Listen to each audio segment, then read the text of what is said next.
Welcome to this short presentation about quitting cannabis.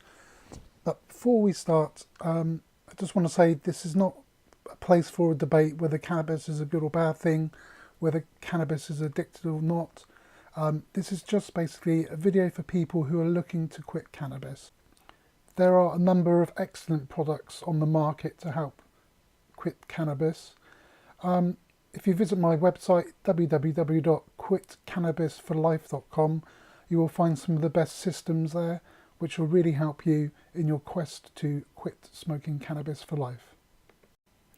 Just for a quick bit of background, there's a lot of thought around cannabis whether it is addictive or not. There are arguments supporting both sides of this question. People argue that cannabis itself is addictive. People argue that it's the psychological addiction only. Others argue that it's not addictive at all. Well, it is known that some people who wish to quit smoking cannabis can find it an overwhelming prospect and can find it hard to quit. In this video, we are simply focusing on the people who wish to quit cannabis for life. And the good news is there are a number of programs out there that make it easy for you to quit for life. When I say easy, it will make it easier, the process. This range from support systems, courses, and even hypnosis. Yes, even hypnosis can help you, and has helped thousands of people. You may be thinking, don't even joke about it. Hypnosis, how can that work? Surely it doesn't work. Well, you'd be surprised. Hypnosis has been successful in helping thousands of people to quit smoking, and also it's been used to help people to stop smoking cannabis. Hypnosis has been used for a number of years now. Hypnosis is just one way to help in the process of quitting cannabis, making it a bit easier for you and to maximise your chances of success. In the links in the description below, I include a link to some hypnosis courses which are very effective and very helpful in quitting cannabis. Like I've already said, if you visit the following website, quitcannabisforlife.com, on my website you will find a number of programs that I recommend which are very helpful to kick this habit for life. All systems I promote have excellent results, and there are a number of different courses, so you really will be able to find one that suits you best. Reasons to quit smoking cannabis.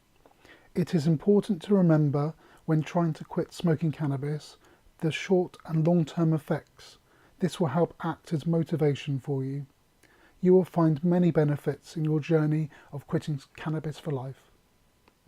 Some of the short-term effects of smoking cannabis include making you feel paranoid, making you feel edgy, make you feel sick, that affects your heart rate, affects your blood pressure, confusion, hallucinations, and can aggravate asthma.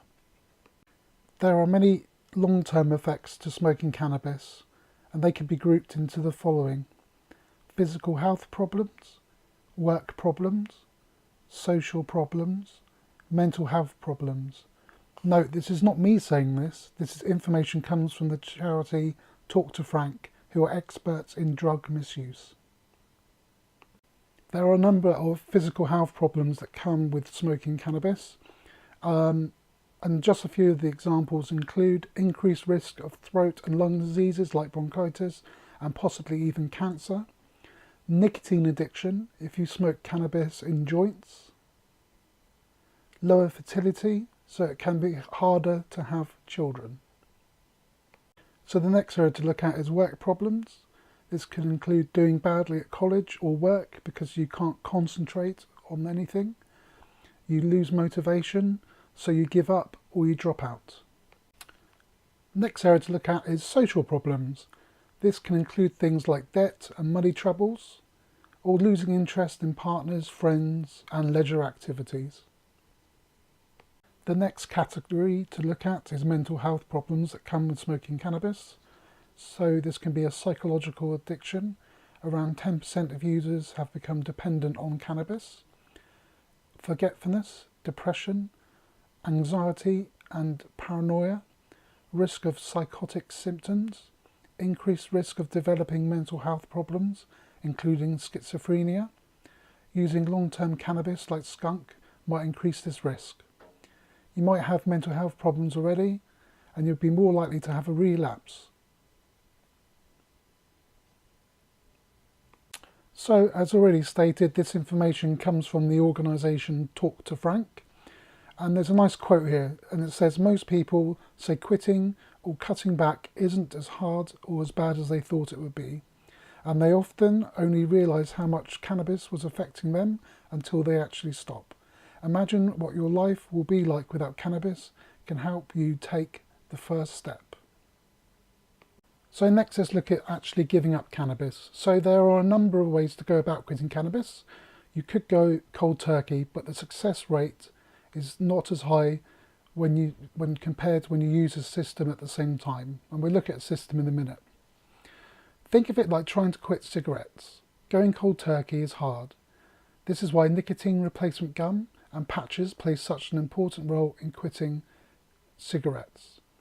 Now, there's no magic gum when it comes to quitting cannabis, and that's why systems, processes become more and more important to help the success rate of quitting. So now let's look at actually giving up cannabis. This is a very, very, very basic system, but does work. First of all, you make a plan. Second of all, you put the plan into action. And thirdly, you keep looking at your plan, making sure that you're following it. Now, this may sound basic, but when we break it down, you'll see that there are a number of key points to each stage. So the first step is very, very basic, and that's make a plan. Quite simply, this is the first step. But making a simple plan can make all the difference in the quitting process because you have something to follow.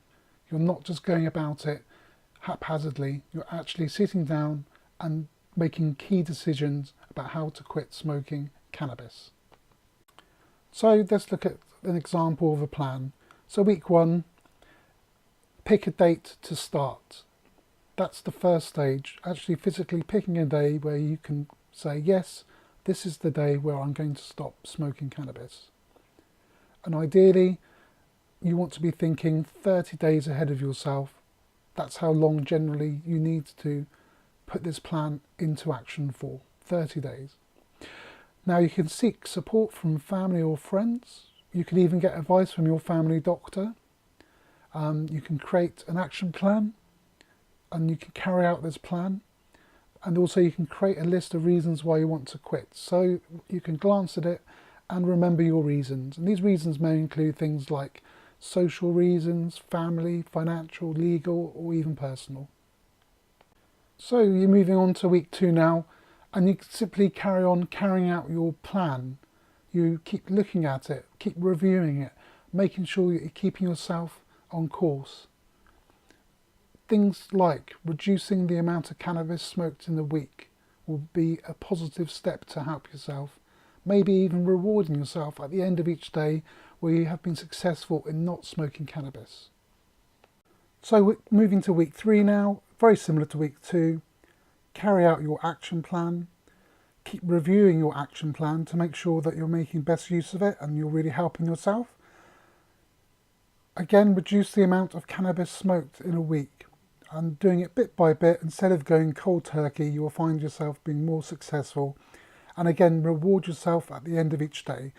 This could be, for example, when you save money, you could use the money saved to buy yourself a gift or a present. So week 3 onwards, you simply carry on this process of weeks 2 and 3 for as long as required until you have stopped smoking cannabis completely.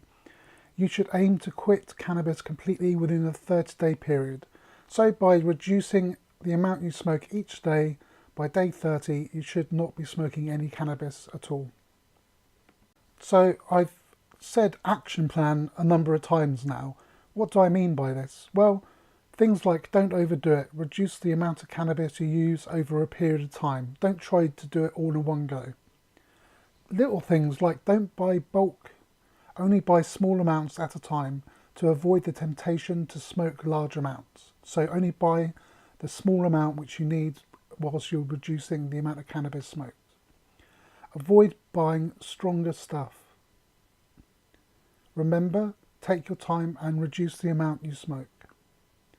Plan your time so there are a few moments or situations where you're bored, in other words, make yourself feel tempted to smoke, and throw out lighters, bongs or any paraphernalia which you use to smoke cannabis. So I've also said that you should review things regularly. Well, this is to help you keep going. You should review your list of reasons why you want to quit. This could even be on an hour-by-hour basis if required, to keep you motivated at all times. If you are doing better than you expected, that's great news. Try to move forwards your stop date or when you plan to quit. If you're struggling, don't panic, it just means it will take a little longer than you first expected. Just keep moving down the action plan, reducing the amount of cannabis you smoke. Remember, taking it one day at a time is the easiest way to get there, and not rushing it by going cold turkey. So what we've done, we've looked at a very, very, very basic action plan. Very simple, nothing hard to do there. Very straightforward. Now for better systems and better methods and even hypnosis sessions, visit quitcannabisforlife.com. That's quitcannabisforlife.com for life-changing information.